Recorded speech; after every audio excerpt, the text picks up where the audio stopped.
mchana unakwisha. Ndugu wapendwa, nipende tutafakari siku hii ya leo kuhusiana na hii safari ya Emmaus. Hawa wafuasi wawili wanatoka Yerusalemu wanaenda Emmaus, ama wanarudi Emmaus.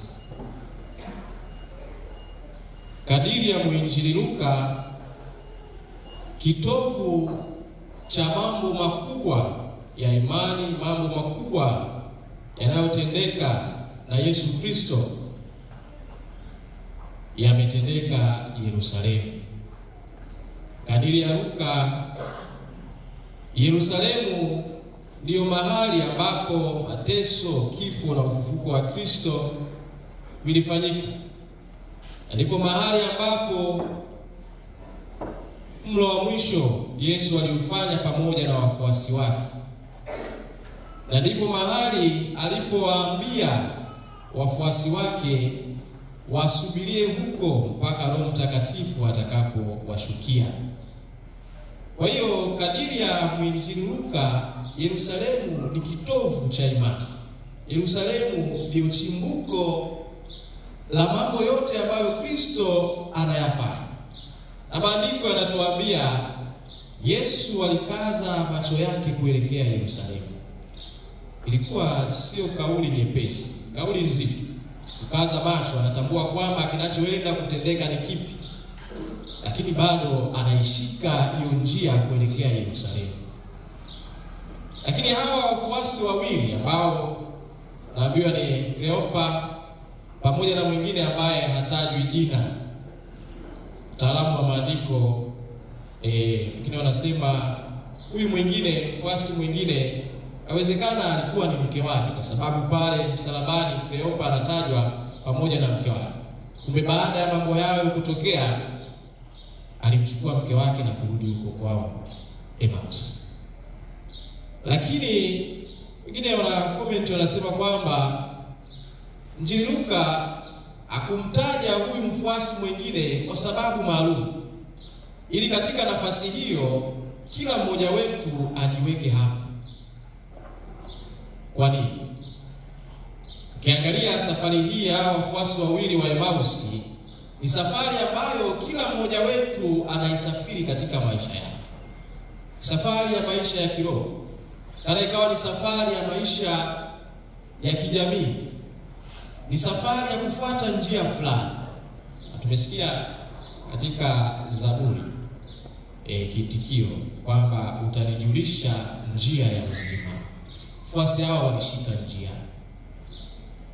Kumbe katika safari hii tunaona wafuasi wanatoka Yerusalemu wanaenda. Wafuasi wanatoka Yerusalemu, sehemu ambapo ni kitovu cha imani, sehemu ambapo mambo makubwa yanatokea, sehemu ambapo ukombozi, sehemu ambapo furaha ipo. Wanatoka Yerusalemu wanaenda mahali pengine, wanashika njia nyingine.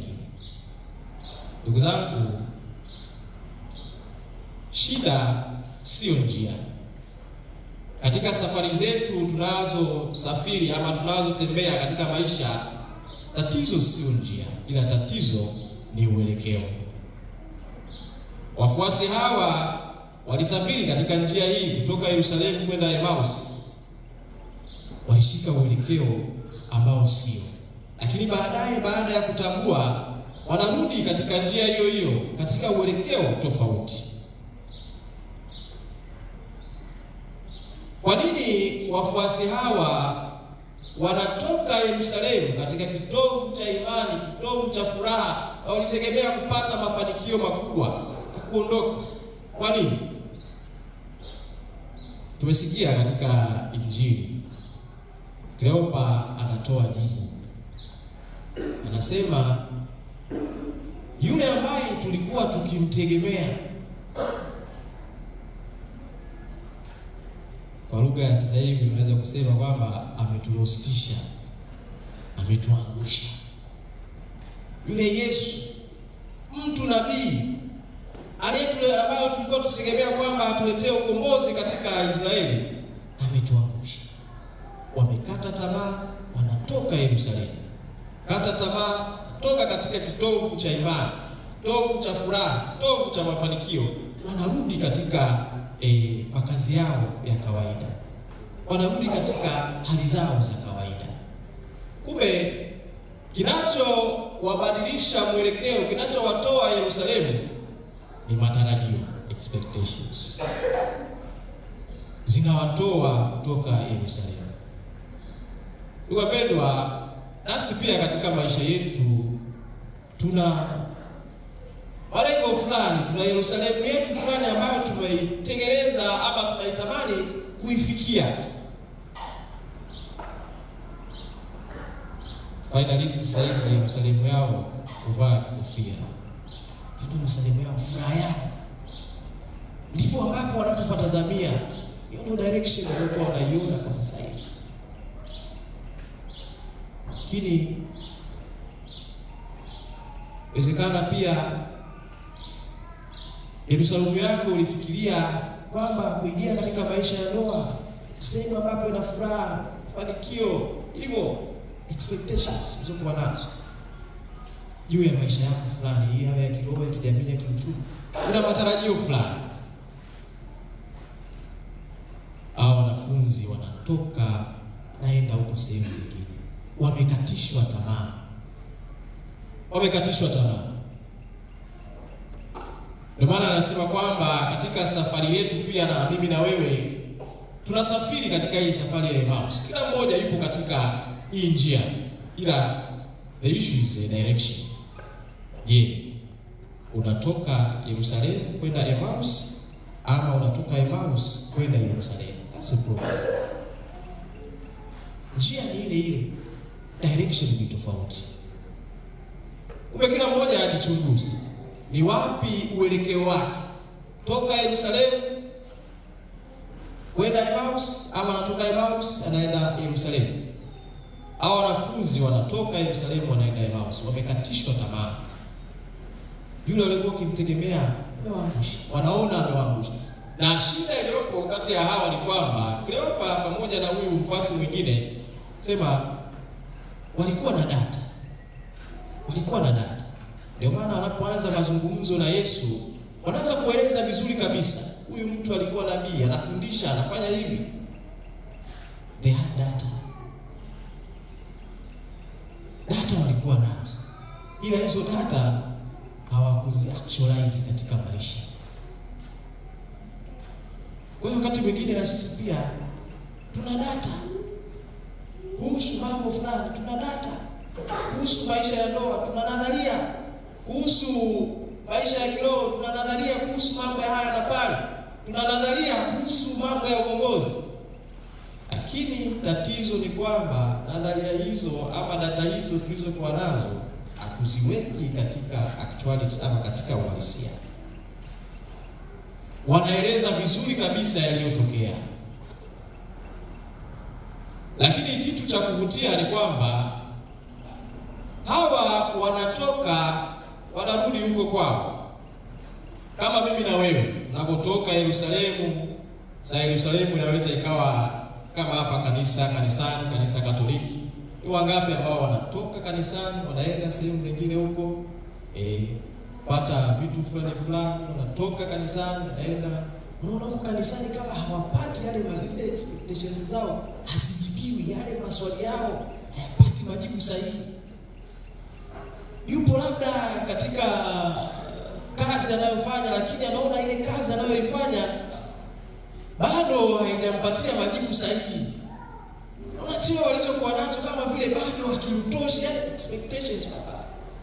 I went abroad to study, nimeenda kusoma, nimerudi sasa hapa kwenye kitengo changu hakuna mtu mwenye elimu kama mimi, kwa hiyo automatically nitakuwa mkuu labda wa idara wa nini. Ndio unashangaa, unaona anachaguliwa mtu mwingine ambaye ukimwangalia sababu si nimempita hata elimu hata nini, expectations. Kwa sababu nyingi ambazo kila mmoja wetu anatamani kuifikia, anaona hiyo Yerusalemu yake iko namna fulani hivi, lakini yale yanayotokea yanaweza yakakukatisha tamaa katika maisha.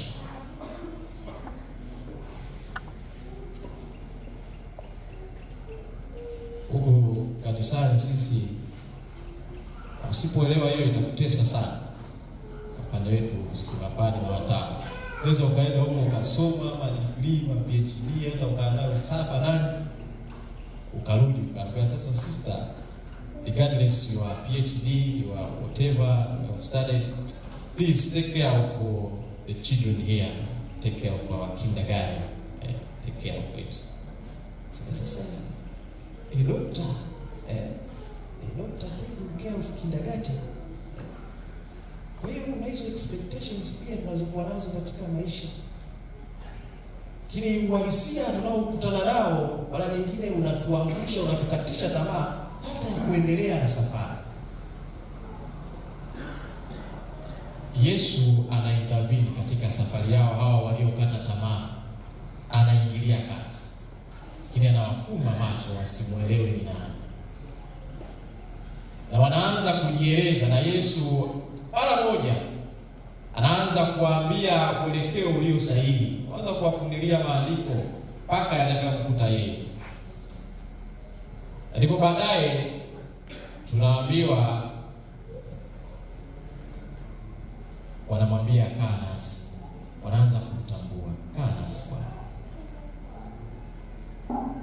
Katika hali zetu za kukata tamaa, kuna watu ambao tunaambatana nao. Yesu anaambatana na hawa waliokata tamaa. Katika hiyo hali yako ya kutoka Yerusalemu kwenda Emmaus, hali ya kukata tamaa, unaambatana na nani?